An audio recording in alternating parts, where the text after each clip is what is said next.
susunod na generation. Kasi maniwala kayo, 10 taon mula ngayon, 10 taon mula ngayon, baliktad na ang mga matatanda na magpamano sa bata. Bakit? Bakit nangyayari yun? Because of technology. Ngayon, nagsisimula na. Ang nanay hindi na makapagsabi sa anak. Di ba? Ma, huwag kang mag-ano sa akin, ma. Grade 5 ka lang, ako grade 6. Lamang ako ng 1 taon. Di ba? O, nakakalungkot isipin. Okay, next.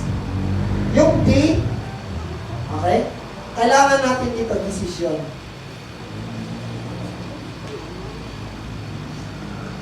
Kasi, kahit available ka, ikaw na ay born again, at mabait na mabait ka, lalo na pag natutulog, eh hindi ka naman nag-decide. Hindi ka naman nag-decide. Di ba? Tingnan nyo to. Yung sabi kanina ni Pastora, merong nag-commit, pero wala sila dito. Meron namang hindi nag-commit, pero nandito. At kayo yun. O, palampakan natin sila. So, I'm looking forward na itong taong 2024. Okay?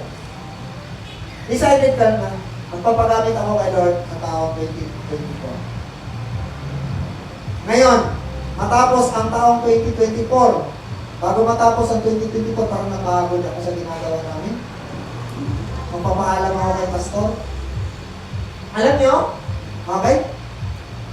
Pwede. Okay? Kasi, ginampanan ang ating ministry, hindi nga ito lifetime. Okay? So, kung paano kayo pumasok, ganon din kayong lalabas. Kasi hindi namin kayo inaangkin. Okay? Walang ganon. Nakuha niyo yung point? Hindi namin kayo inaangkin. Okay? Now, kasi decision, commitment, okay? Doon lang tayo. Doon sa iyong commitment. Doon lang. Okay, ngayon. Saan tayo nag-ministry? Okay? So, nandito tayo ngayon sa JCC. Okay, para ma-exit. Okay? So, commitment mo, JCC. Okay? Ministry, ha? Siyempre kay Jesus. Siyempre kay Jesus yan. Okay? Pero yung local church na commitment mo, nandito. Okay, ngayon. Meron tayong Sunday service. Number 1, Sunday service. Siyempre, yung commitment mo, nandito. Nagyaya, maliligo sa dagat. Erwin, di may commitment ka na ngayon. Unahin ko yan, Pastor. Okay? Pero kung family, naman, gathering, example, importante yung mga reunion. Okay? Magpaalam lang kayo maayos. Itutulak pa namin papunta doon. Okay? Kasi importante ang family. Okay? So pagka mga ganong event, graduation, basta mga mahalaga, yan automatic yan. Magpaalam lang. Okay? Yun yung pinakamahalaga. Pero kung may birthday yung kaibigan ko, basta di ako maka-attend ng practice kasi nag-birthday yung kaibigan ko, bakit? Hindi ba matutuloy yung birthday niya pag wala ka doon? Ha? Kasi, it's not between life and death. Now, you have to choose your priority. So, prioritize your priority. What is your priority? Okay. Pastor, conflict kasi may gawain kami sa school. Automatic, okay? Papayag kami. Bakit? Kasi, school yan eh. Ang gusto namin, makapag-graduate kayo. Ang gusto namin, makapagtrabaho kayo ng maganda. At hindi magiging hadlang ang church. Hindi magiging hadlang ang ating commitment para sa inyong pag-aaral. Okay, palampak ang agree. Okay, kaya na yata. Number 2. Okay, Sunday service. Okay.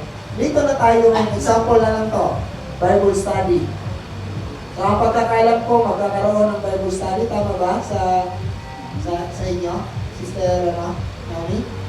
Si Pastor Jan? Hindi ko alam kung kailan masisimulan yata. No? So, example lang yan. So, hindi yung pupunta, example, pupunta si Pastor Jan doon, mag-Bible study. O ako, o kaya, Pastor Luciel. No? Yung pagdating namin doon, nandun silang lahat, ikaw na member sa music team, wala ka doon. Diba? Dapat nandun ka. Okay? Kasi sisimulan natin itong taon na to, may mga Bible studies po tayo. Okay?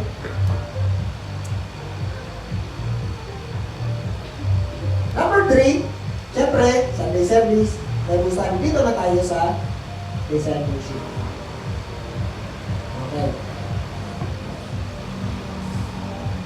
Alright. So, discipleship, okay? So, okay ka na, available ka na, bunagin ka na, karakter ka na. Taas ang kamay dito na nag-decide na isa po ako pastor na magkukumin para po sa discipleship. Taas ang kanang kamay. Mataas lang, kanang kamay. Okay, nakita ni Lord yan ha. Okay, hindi ko matatandaan yan. Okay, si Lord lang ang makakita niya. Ngayon, itong discipleship, for 1 year, meron tayong 12 months, hatingin po natin yan sa 4. Okay, so may 3 months po yan. So 3 months, 3 months, 3 months, 3 months. Okay? So dito, itong first 3 months, January, February, March. Okay? Dito yung teaching yan. Okay? Next, ito, preparation. Preparation yan para sa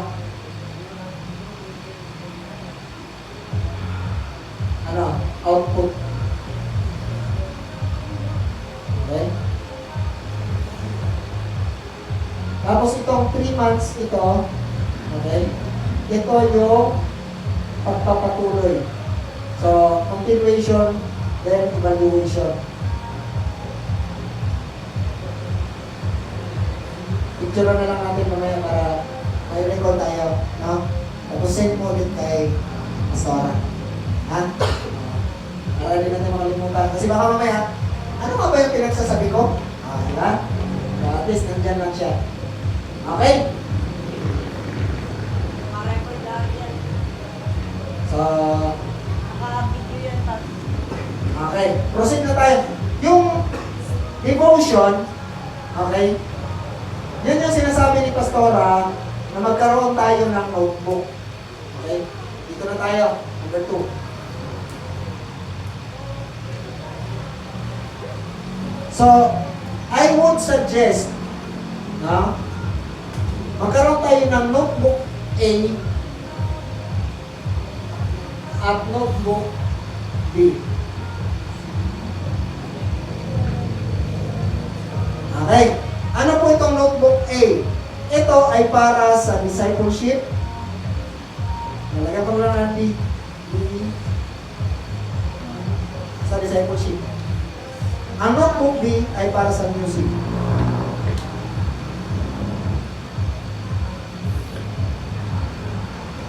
Okay? Kasi the same principle, i-apply natin sa discipleship, ganon din sa music. Okay? Dalawa kasi yan. Okay? Ito yung discipleship word. Ito naman yung music. Now, pagsasabayin natin para tayo ay mag-grow, paigtingin natin, puhusayan natin ang ating paglilingkod sa pamamagitan ng pag-aaral ng salita ng Diyos. At the same manner, ganun din sa music. Alam niyo ba na may mga churches, ang gagaling nila sa music, pero walang alam sa Biblia. Bakit ka born again? Bakit ka niligtas ni Lord? Pagka ganon, ibig sabihin, ito lang ang na-develop, music lang. Pero walang Word of God. Sa kabilang banda naman, mayroon namang ang gagaling mangaral. Yung kakanta na lang, mangangaral pa na. Buksan po natin mga kapatid, bago po tayo magpaawit. Buksan po natin ang Salmo. Babasahin po natin mula 91 hanggang 150. Anong pagbabasa, di ba? Ano ka na, maduling ka na, kakabasa. Ang galing mangaral. Pagkatapos, nung kumanta na, nung tumugtog na, wala sa timing, intonado, no? Ganun ang nangyayari. So, ibabalansin natin na yung, kung tayo ay magiging mahusay sa music, in the same manner, dapat maging mahusay tayo sa word because of our discipleship. So, dalawang notebook yan. So, magkano lang naman ang notebook? Punta ka sa Pandayan, meron ka mabili doon 8 pesos. Ha? Ngayon, Pastor, wala pa akong pambili notebook. O, bulungan mo ako mamaya. Okay? Wala kang pambili notebook. No? Pero kung meron ka pambili, bili ka notebook. Kasi meron na kayong Bible, notebook dalawa. Bakit? Bakit notebook? Pastor, pwede ko namang i-type sa cellphone. Okay? Pag tinay mo sa cellphone, pag nalobat yan, wala ka na mababasa. Pag napura yan, wala ka na mababasa. Pero pag hard copy, sinulat kamay mo, ite-treasure mo yan. Kasi pinaghirapan mo. Hanggang ngayon, okay? Ako mismo, meron ako mga notebook. Sa music, meron ako notebook para sa Word of God. Okay, nagkaliwanagan po ba tayo? Okay, palakpak kung malinaw. Okay. Number 3, schedule. Okay, ano-ano ang mga schedule? Ang schedule natin, okay, kung mapapansin nyo dito, wala tayong mga bulletin board. Nakakita na kayo sa ibang churches, may mga bulletin sila. May parang mahaba na gano'n. Doon nila nilalagay yung mga activity nila. Doon nila nilalagay sino mga members sa music, ano ang gagawin, at ano ang mga events, mga picture. Nandun pa yung pangalan. Diba? Tapos, mapapansin mo, ang gumawa ng bulletin board sa kanya yung pinakamaganda. Kasi siya gumawa eh. Ang schedule natin, automatic yan, makikita po natin sa group chat. Sino ang walang cellphone? Kasama kayo. Si Sam, walang cellphone. Pero, lagi namang, pag narinig lang ni Sam yung kalabog dito, alam na ni Sam agad, may tao dito. Bubuk! Kaya man, nandiyan na dyan. Practice mo kamas na. Diba? Sa group chat po natin, dahil may group chat tayo, sino hindi pa member ng group chat dito? Lahat, meron na, member na. Doon po natin pinapaskill. Now ngayon, kung gusto natin magkaroon ng bulletin, okay? Usapang malinaw to. Sino gusto dito magkaroon tayo ng bulletin board? Si Eman? Okay lang? Ganito kasi yan. Ang bulletin board, bibilin kasi yan. At another, ano na naman, gastos yan. So kung gusto nyo talaga, okay? Gusto kong ano tawag ito? Encourage si Eman. I-ano mo lahat. Ha? Tapos nandyan si Hana. Kayo mag-usap. Pwedeng mag-ambag-ambagan. Tapos kung ano na lang yung kulang, yun na lang idadagdag namin. Kulang pastor ng piso. Huwag yung, pastor, kulang ng ano pastor, 2,000 kasi nakakulit ako 50 pesos. Huwag ganun ha. At least kalahati man lang doon sa mismong price ng bulletin board. So ikaw mag-inquire, pag-usapan nyo. Bago sana mag-February, ay lagay natin bulletin board. Kasi dyan natin ilalagay yung inyong mga pagmumukha. Music team, nalagay natin doon. Ano-ano ang ating mga activities. So So, yun lang. So, care of, okay, sa bulletin board, Eman, and Ana. Okay? So, pag-usapan nyo, inquire, mag-inquire ka lang.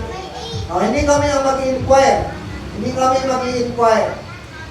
May time na para nag-attend tayo, pero hindi. Kayo ang mag-inquire niyan.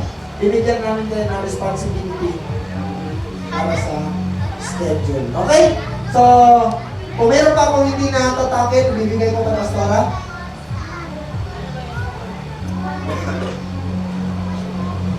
Ano ba yung naalam mo na? Discipleship, devotion, and schedule. Schedule. Hindi ko na tapos. Ano ba ba? Okay. Mahapon, bago ko ibigay niya